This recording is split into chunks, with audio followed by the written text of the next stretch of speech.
I'm Professor Dag, and please enjoy these 31 tales from the creep.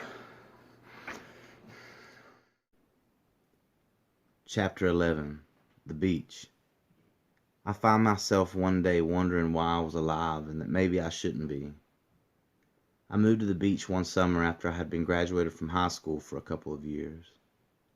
It was the trailer that my dad had bought from my uncle, and it was placed on a lot bought from a realtor company.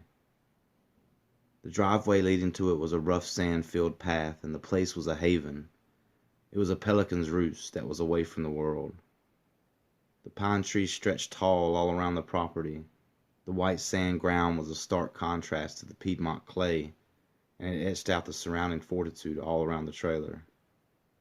Crabgrass and Spanish moss that hung from the live oak trees, pine needles, and sweet-smelling blueberry bushes filled in the spaces. It was far enough in the country that you could see the full range of stars, but it was close enough to the beach that the evening wind still blew in the smell of the ocean. It was a perfect place to leave this earth.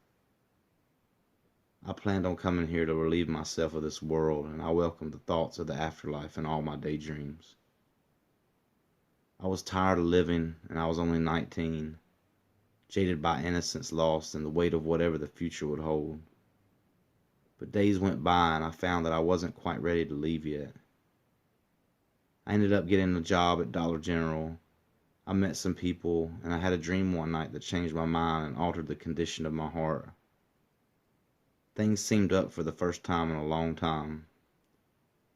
Life went on like this for a few months, and all was right with the world. One evening I drove to the beach and went and sat on the sand away from the water. The sound of it lapping and crashing onto the shore, and the wind whipped and whispered across my skin. I sat in the cool, dry sand for what felt like a long time. The beating of my heart in rhythm with the waves, and my thoughts went on forever. Suddenly I saw a shimmer of light from the water. It flickered and danced right above the crashing waves. The twilight dimmed my vision, and all I could see was this little light. I got up and walked down to where it was, and stood there watching, fascinated by the soft glow that moved with ease across the surface. It was kind of like a firefly, but more fluorescent in color. I leaned in to get a closer look, and as I did, the light fluttered up to me. I laughed as it landed on my face, tickling the fine hairs at the end of my nose, causing me to laugh harder. It stayed on my nose for a second, then backed off. I reached out for it to land on my finger. When it did, a mouth with huge jagged teeth appeared from behind the light, lunging forward and swallowing me whole.